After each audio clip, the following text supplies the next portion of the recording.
Tonight, a South Australian plane stuck in China with local lobster exports. And the patient assisted transport scheme rolls out across the state, but there are concerns it's not enough for country communities. From our 7 Spencer Golf Studios, your nightly news with Ruby Kamain begins now. Good evening. Tons of live South Australian lobster have been delayed in China amid escalating trade tensions between our two nations. It's prompted a majority of local exporters to now halt all shipments to Shanghai, with the Federal Trade Minister urgently working to defuse the situation. Another kick in the guts for an industry already on its knees. The next probably half a day will be critical to find out what's going on. Tons of live South Australian lobster have been left stranded at the Shanghai border due to the Chinese government tightening import screening. This is highly dangerous intervention. It's the latest victim seemingly dragged into the ongoing trade dispute between our two nations, with China imposing tariffs on Australian barley, wine and beef earlier this year. Up to now, whether it's not done a lot of damage to our trade is debatable, but this one, it's got the potential to do damage very, very quickly. The Southern Rock Lobster Association says it's a race against time to get the lobster into markets before they're spoiled. 72 hours is really the upper bracket.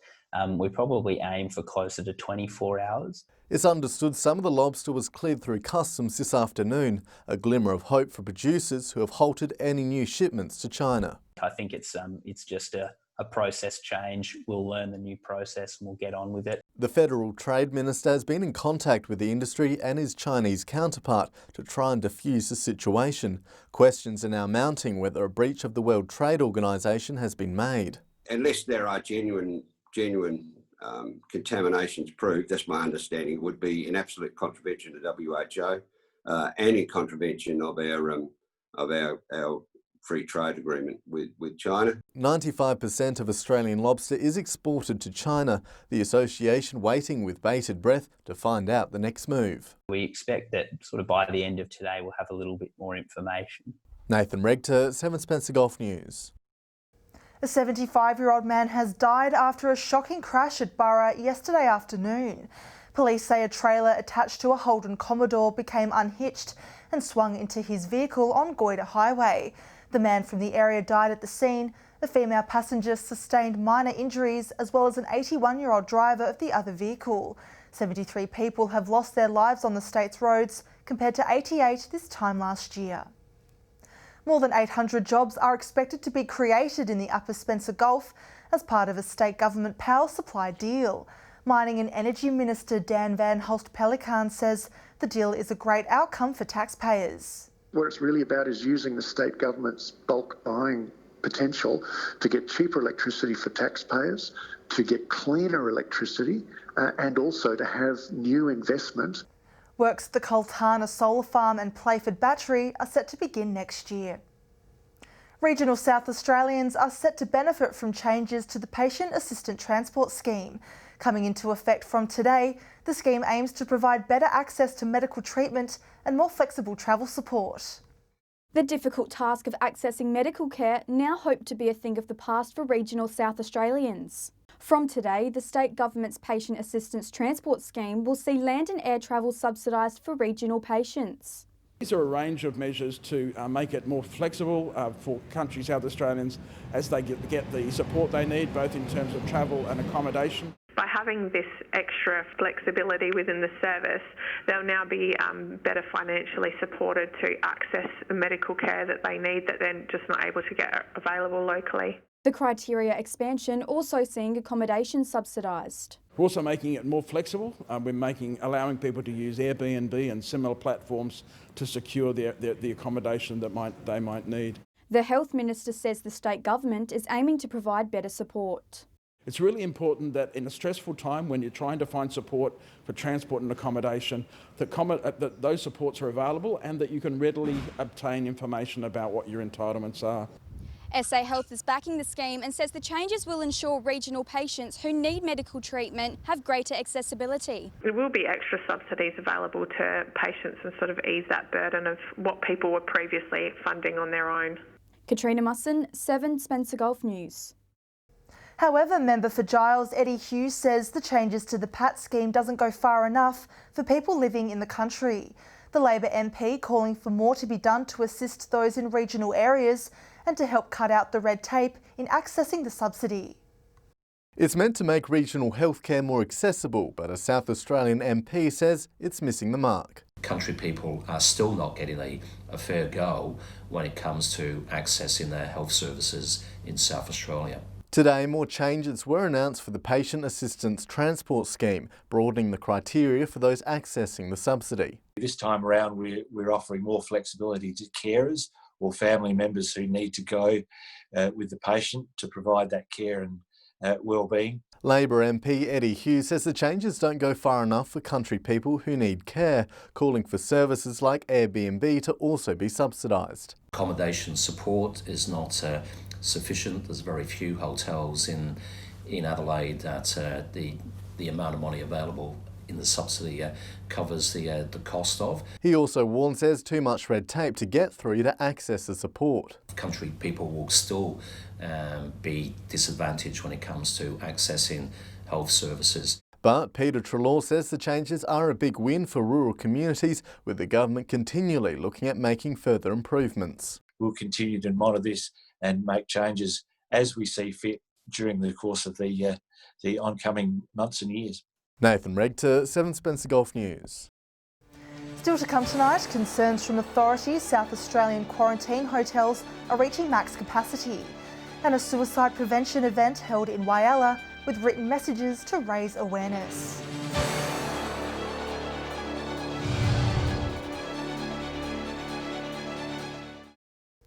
Welcome back. Authorities have revealed South Australia's 6 Medi hotels for quarantine are close to reaching capacity. The 5 hotels in Adelaide and 1 premise in Mount Gambier, designed for international arrivals to isolate for 14 days, with around 1,200 beds available for those travellers. Work is now underway to ensure the hotels do not exceed capacity. Meanwhile, new data has revealed people are flocking to South Australia to live, following the state's strict border rules gradually easing. More than 60 Australians were approved to relocate to our state in just 1 week between October 23 and 29, including 20 Queenslanders, 13 New South Wales residents and 9 Victorians. The Transition Committee is expected to discuss border restrictions this week. Headspace Day was celebrated in Port Augusta, with locals taking part in fun activities to boost their mental health. Despite the turn in weather, organisers say they were pleased with how their first event since the pandemic turned out. Small steps towards a big day. Months of preparation finally coming to life as Port Augusta celebrates Headspace Day for mental health. A little bit late and the weather hasn't been too kind to us today, but the show goes on. We've had a good turnout, lots of young people coming in, a lot of new faces and people just dropping in and finding out what we're about. The fun-filled afternoon seeing young people come together to take part in a range of activities, including dance, Uno and Wii competitions.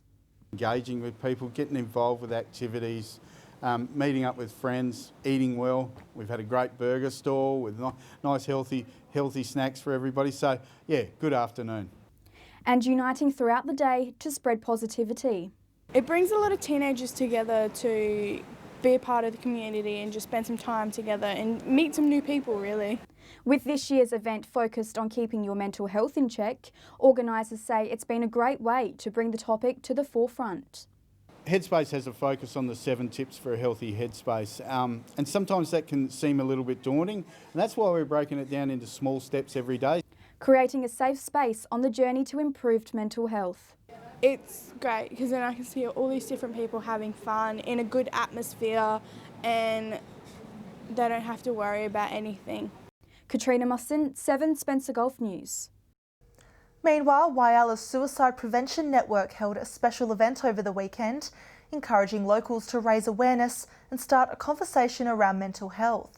Teaming up with INAT, the network set up a Let's Talk About It station Saturday morning, with locals writing messages of hope with chalk along the wetlands footpath. This morning's been incredible. We've had a couple of people come out and draw for us, so lots of bits and pieces that are, inspirational and encouraging people, I guess, if they're having a difficult time, but really just spreading the love. So it's been fantastic.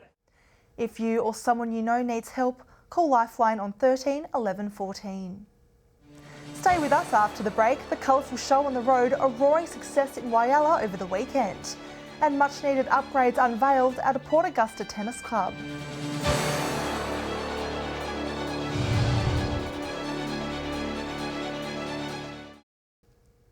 Hello again. This year's Show on the Road event made its way to Whyalla over the weekend, with plenty of locals joining in the fun. Recently visiting Port Pirie and Port Augusta, the event was a chance for regional residents to enjoy a small carnival in a COVID-safe environment. It's been great. I mean, everyone's been in lockdown and COVID restrictions, so it's nice to us be working again and everyone else as a family to be able to bring out their family and have some fun again. The popular event ran over 2 days, with hopes it will return next year. This year's Whyalla soccer season has come to an end, with the teams gathering over the weekend for a special presentation night. The players celebrating their achievements and goals for the future after completing a season tainted by COVID-19. A hard year wrapped up with some well-deserved praise. The culmination of a crazy year actually this year, so it was very exciting, and there are going to be some very close trophies this year. And close trophies there were, with multiple outstanding players contributing to the season. All the trophies are well deserved.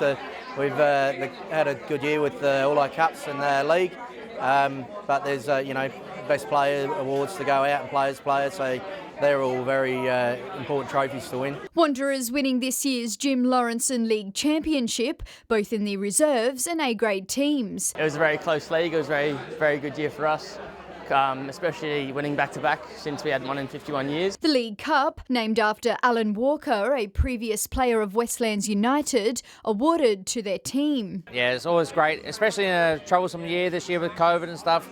To get off to a good start and win both grades was awesome. And finally, the Bill Patterson Association Cup was awarded to Lions Soccer Club for their win on the field last week in both A and B grade. It's the end of season cup, so it's the accumulation of the entire year's worth of work, and we worked pretty hard. We only ended up with 9 men at the end of the game, which is 2 down, and still came away with a win, so we're pretty happy with that. Other awards given out included the Goalkeeper of the Year, Life Membership awarded to 3 members of the Wanderers Soccer Club, Highest Goal Scorer, and Youth Player of the Year awarded to Daniel Arbin. Sophia Contigonis, 7 Spencer Golf News. The Wilmington Tennis Club has received some much-needed upgraded facilities thanks to the federal government's Drought Communities Program Fund. The club now has a new fence, kitchen cupboards, vinyl floor tiles and a fresh layer of paint. Stewart MP Dan Van Holst Pelican says it's great to see the funds go to a community cause. Terrific that the council is using that 2 lots of $1 million on the ground so that all of us in our part of the state will benefit. Residents are invited to head down and check it out. Stay with us after the break. We'll bring you the highs and lows from weekend cricket. And Alex will join us with all the weather details.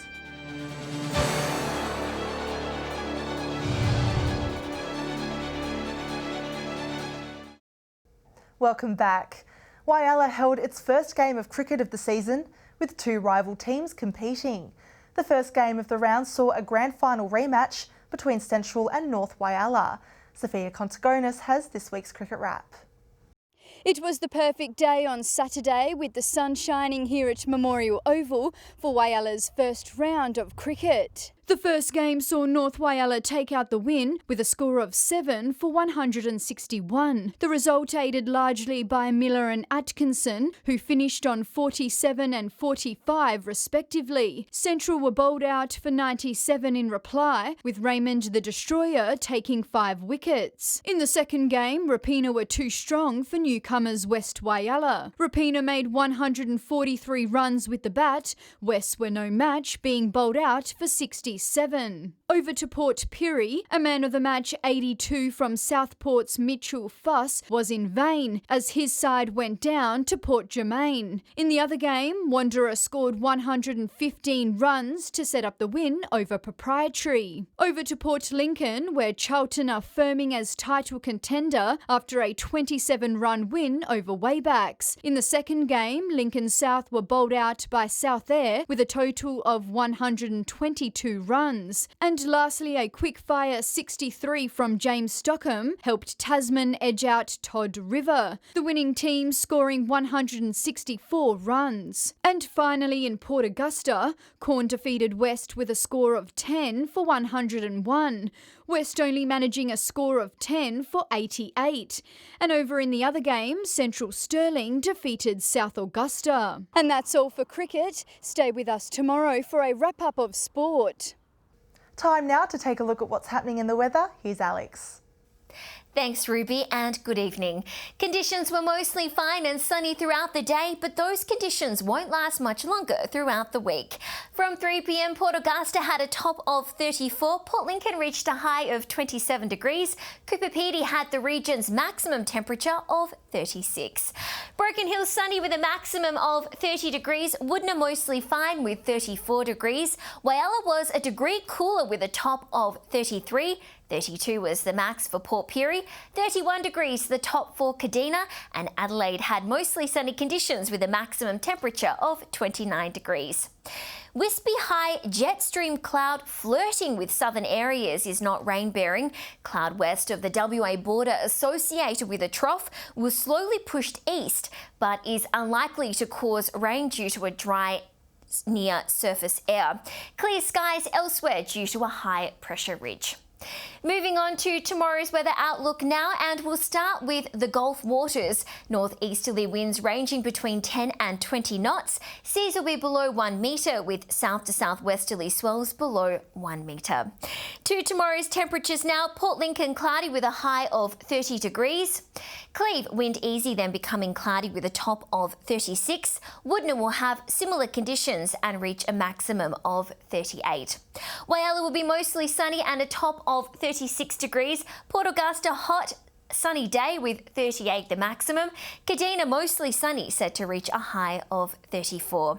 Port Pirie clear skies and 36. Sunny for Clare also and tops of 33. And Broken Hill also with a top of 33 degrees. Taking a look further through the week now, and on Wednesday will bring winds and a few showers to the region. Cooper Pedy will be mostly fine with a top of 32 degrees. Broken Hill will be mostly sunny also with a top of 31. Windy in Port Augusta with a top of 25. Windy and 23 degrees in Whyalla. Showers in Port Lincoln with a max of 19. Showers for Port Pirie also 23 degrees. Kadina and Adelaide can expect showers with tops of 21. Cooler temperatures will continue on Thursday. Cooper Pedy will be sunny with a high of 26 degrees. Mainly fine in Broken Hill with a top of 20. Windy conditions in Port Augusta with 22. Woodner mostly fine and a top of 23. Port Lincoln overcast and 17 degrees. Mostly sunny for Port Pirie with 21 the maximum. 20 degrees and partly cloudy for Kadina, and Adelaide will be mostly fine with 19. Conditions will fine up on Friday. Cooper Pedy sunny and 29 degrees. Sunny in Port Augusta and a top of 25. Sunny for Broken Hill and 22. Woodner will be mostly fine and 24. A mostly sunny day in Whyalla and 21. Similar conditions in Kadina. Cloudy and 18 in Port Lincoln, and mostly sunny in Adelaide and 19 degrees. And that's all the weather from me tonight. It's back to you. Lovely, thanks for that, Alex. And that's the local news this Monday evening. Thanks for joining us. I'll have updates later. Until then, enjoy your evening. Good night.